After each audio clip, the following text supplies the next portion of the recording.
New Year's resolutions. With it finally being the end of January, you've probably seen your friends or people that you know start to implement a resolution that they have most likely given up on at this point, according to this graph. While the idea of a New Year's resolution itself might seem like a good thing because it at least gets people to start taking action on something that they want to start doing in their lives, I'm here to tell you that if you believe that, then you're stupid and I hate you.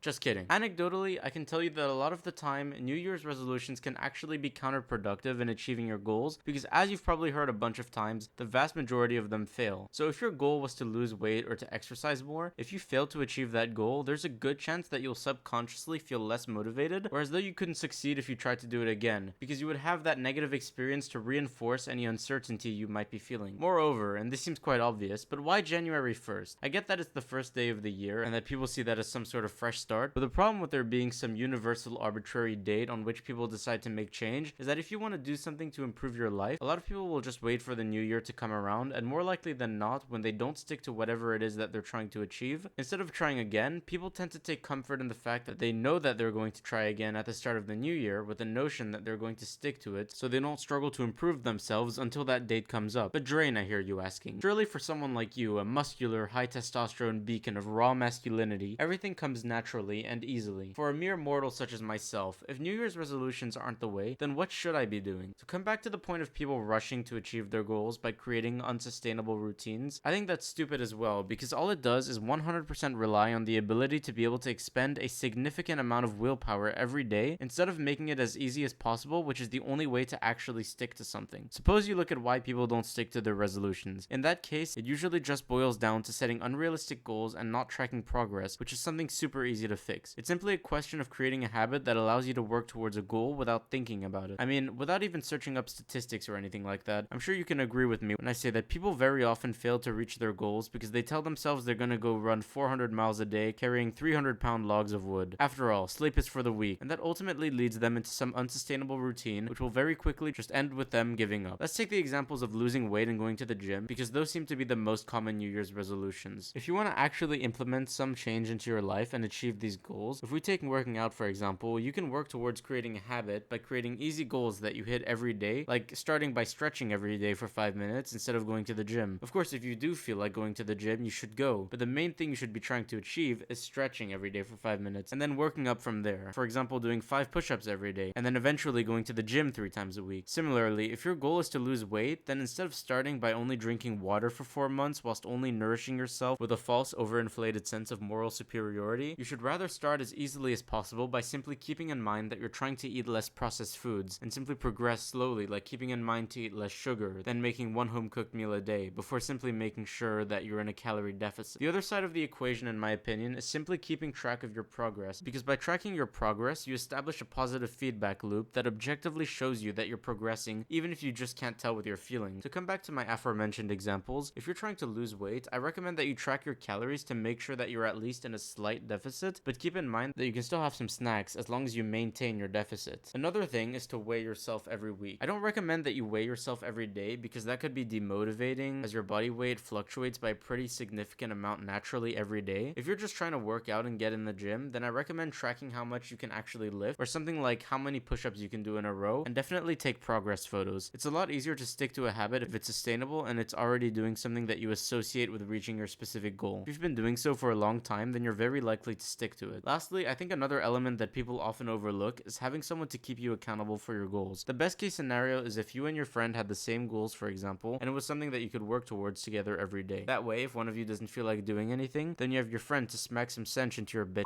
and vice versa. Plus, if nothing else, you'll probably enjoy yourself more because of spending more time with your friends, no matter what it is that you're doing. If you're watching this after having given up on your New Year's resolution, then think about it like this. You've already spent whatever amount of time it is into working towards your goal, and in doing so, you've at least made some progress. Maybe you aren't continuing as you were before because you were trying to rush progress, but now is a better time than ever to continue with your goals. That progress that you've made is not negligible, and you've likely already established some kind of routine. I hope that you can maybe reconsider starting again with the advice that I've given, because now of all times is the best time to pick up your good habits again and not some arbitrary date in the year. That's all from me. If you liked the video, leave a like. If you didn't, leave a dislike, and I'll see you in the next video.